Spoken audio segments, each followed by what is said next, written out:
US में एक नया फाइनेंशियल स्कैम सामने आया है जिसका नाम अब सीधे भारत के दो सबसे बड़े भगौड़े विजय माल्या और नीरव मोदी से जोड़ा जा रहा है, क्योंकि इस बार आरोप है करीब $500 मिलियन यानी लगभग 4,000 करोड़ रुपए की धोखाधड़ी का। और आरोपी है एक भारतीय मूल के बिजनेसमैन बंकिम ब्रह्मभट्ट।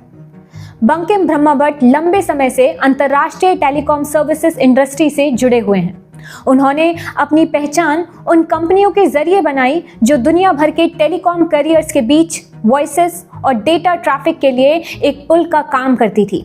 उनके बिजनेसेस नेटवर्क ने यूएस, यूरोप और एशिया तक अपना दायरा फैलाया हुआ था और खुद को ग्लोबल टेलीकॉम इंफ्रास्ट्रक्चर के भरोसेमंद इंटरमीडिएटरी के रूप में पेश किया था। स्कैंडल से पहले ब्रह्मभट्ट को एक सफल एनआरआई बिजनेसमैन माना जाता था। उनके दफ्तर गार्डन सिटी न्यूयॉर्क में थे और उनका संबंध कैरियोक्स कैपिटल 2 और बीबी कैपिटल एसपीवी जैसी निवेशी कंपनियों से भी बताया जाता था। वॉल स्ट्रीट जर्नल की एक एक्सक्लूसिव रिपोर्ट के मुताबिक ब्लैक रॉक की एचपीएस इन्वेस्टमेंट पार्टनर सहित कई लेंडर्स ने भारतीय मूल के टेलीकॉम उद्यमी बंकिम ब्रह्मभट्ट पर गंभीर आरोप लगाए हैं। रिपोर्ट में कहा गया है कि ब्रह्मभट्ट, जो ब्रॉडबैंड टेलीकॉम और ब्रिज वॉइस नाम की दो टेलीकॉम कंपनियों के मालिक हैं, उन्होंने फर्जी इनवॉइस और नकली अकाउंट्स बनाकर बैंकों से भारी भरकम लोन लिए। इन फर्जी दस्तावेजों को उन्होंने कोलेट्रल के रूप में इस्तेमाल किया। इन्वेस्टर्स का कहना है कि बंकिम ब्रह्मभट्ट की कंपनियों ने ऑडिटर्स और लेंडर्स को गुमराह करने के लिए फर्जी वेबसाइट भी बनाई थी जो असली टेलीकॉम क्लाइंट्स की तरह दिखती थी। आगे की जांच में पता चला कि पिछले 2 सालों में इनवाइट्स की पुष्टि के लिए इस्तेमाल किए गए हर ईमेल फर्जी थे। यह धोखाधड़ी जुलाई 2024 में सामने आई जब एचपीएस कंपनी के एक कर्मचारी ने ऑडिट के दौरान कुछ कस्टमर ईमेल एड्रेस में गड़बड़ी देखी।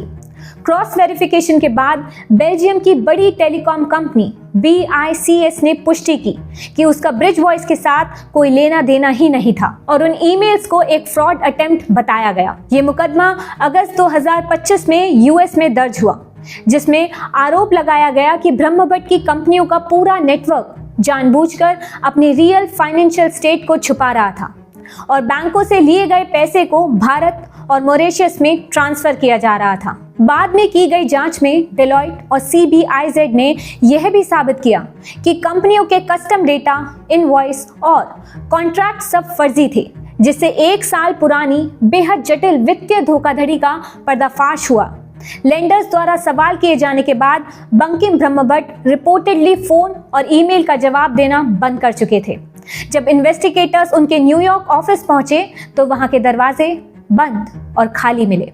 उनका घर भी सूना पड़ा था और बाहर कई लग्जरी कार छोड़ दी गई थी। वॉल स्ट्रीट जर्नल के हवाले से मिली जानकारी के अनुसार संभावना है कि ब्रह्मभट्ट भारत या मॉरिशस चले गए हैं। अगस्त 2024 तक उनकी कंपनियां ब्रॉडबैंड टेलीकॉम, ब्रिज वॉइस, कैरियोक्स कैपिटल 2 और बीबी कैपिटल एसपीवी सभी ने बैंक्रप्सी के लिए आवेदन कर दिया था। इसके बाद 12 अगस्त 2024 को खुद बंकिम ब्रह्मभट्ट ने भी व्यक्तिगत दिवालियापन यानी पर्सनल बैंक्रप्सी की अर्जी दी। रिपोर्ट्स के मुताबिक एचपीएस का एक्सपोजर 2021 में $385 मिलियन से बढ़कर कंपनी के डूबने तक $430 मिलियन तक पहुंच गया था। वही BNP पैरिबास, जो इस केस में को फाइनेंसर थी, ने इस घोटाले से जुड़े नुकसान को देखते हुए $220 मिलियन का प्रावधान यानी प्रोविजन रखा है। ब्रह्मभट्ट के वकील ने सभी आरोपों को गलत और भ्रामक बताया है और कहा है कि उनका क्लाइंट कानूनी और वैध बिजनेस चला रहा था। हालांकि इस कथित घोटाले में $500 मिलियन लगभग 4,000 करोड़ रुपए से अधिक की रकम शामिल है, लेकिन रिपोर्ट के अनुसार इसका असर ब्लैक रॉक की बैलेंस शीट पर सीमित माना जा रहा है। एचपीएस इन्वेस्टमेंट पार्टनर्स लगभग $179 बिलियन की संपत्ति का प्रबंधन करती है, इसलिए यह संभावित नुकसान उनके लिए मैनेजेबल यानी संभालने योग्य माना जा रहा है। हालांकि इस घटना के बाद ब्लैक रॉक ने अपने प्राइवेट क्रेडिट पोर्टफोलियो में ड्यू डिलिजेंस और वेरिफिकेशन प्रोसेस की व्यापक समीक्षा शुरू कर दी है। अब लैंडर्स एसेट बैक लोन से जुड़े सुरक्षा उपायों का सेफगार्ड्स का दोबारा मूल्यांकन कर रहे हैं। ताकि भविष्य में ऐसी धोखाधड़ी दोबारा ना हो। ये एक ऐसे व्यक्ति की कहानी है जो कभी अंतरराष्ट्रीय टेलीकॉम इंडस्ट्री का बड़ा नाम माना जाता था, लेकिन अब बहु अरब डॉलर के फ्रॉड केस का केंद्र बन चुका है।